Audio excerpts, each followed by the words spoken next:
शुरू अल्लाह का नाम लेकर जो बड़ा मेहरबान निहायत रहम वाला है। हामीम। ये किताब रहमान और रहीम की तरफ से उतरी है। ऐसी किताब जिसकी आयतें जुदा जुदा बयान की गई हैं, यानी कुरान अरबी उन लोगों के लिए जो समझ रखते हैं, जो बिशारत भी सुनाता है और खौफ भी दिलाता है। लेकिन उनमें से अक्सर ने मुंह फेर लिया और वो सुनते ही नहीं और कहने लगे कि जिस चीज़ की तरफ तुम हमें बुलाते हो उसकी तरफ से हमारे दिल पर्दों में हैं और हमारे कानों में बोझ यानी बहरापन है और हमारे और तुम्हारे दरमियान एक पर्दा है। तो तुम अपना काम करो, हम अपना काम करते हैं। कह दो कि मैं भी आदमी हूँ जैसे तुम। हाँ, मुझ पर ये वही आती है कि तुम्हारा माबूद एक ही माबूद है, तो सीधे उसी की तरफ मुतवज्जे रहो और उसी से मग़फ़िरत मांगो।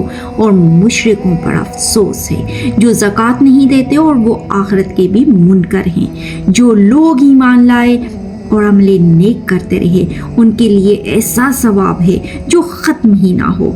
कहो, क्या तुम उस ज़ात का इनकार करते हो जिसने ज़मीन को 2 दिन में पैदा किया और बुतों को उसका मदे मुकाबिल बनाते हो? वही तो तमाम जहानों का मालिक है और उसी ने ज़मीन में उसके ऊपर पहाड़ बनाए और ज़मीन में बरकत रखी और उसमें सामान माईशत मुकर्रर किया, सब 4 दिन में और तमाम तलबगारों के लिए यकसां। फिर वो आसमान की तरफ मुतवज्जे हुआ जबकि वो धुआं था, तो उसने उससे और ज़मीन से फरमाया कि दोनों आओ, खा खुशी से खा ना खुशी से। उन्होंने कहा, हम खुशी से आते हैं। फिर उसने 2 दिन में 7 आसमान बनाए और हर आसमान में उसके काम का हुक्म भेजा और हमने आसमानी दुनिया को चरागों यानी सितारों से सजाया और शैतानों से महफूज रखा।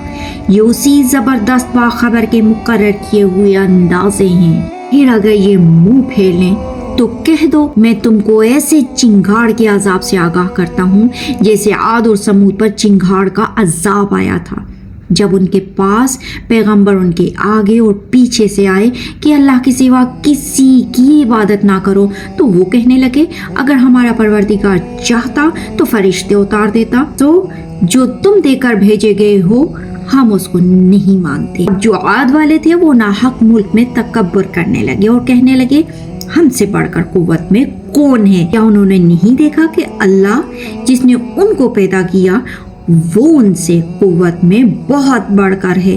और वो हमारी आयतों से इनकार करते रहे तो हमने भी उन पर नहूसत के दिनों में जोर की आंधी चलाई ताकि उनको दुनिया की जिंदगी में जिल्लत के आज़ाब का मज़ा चखा दें, और आखिरत का आज़ाब तो बहुत ही जलील करने वाला है और उस रोज़ उनको मदद भी ना मिलेगी।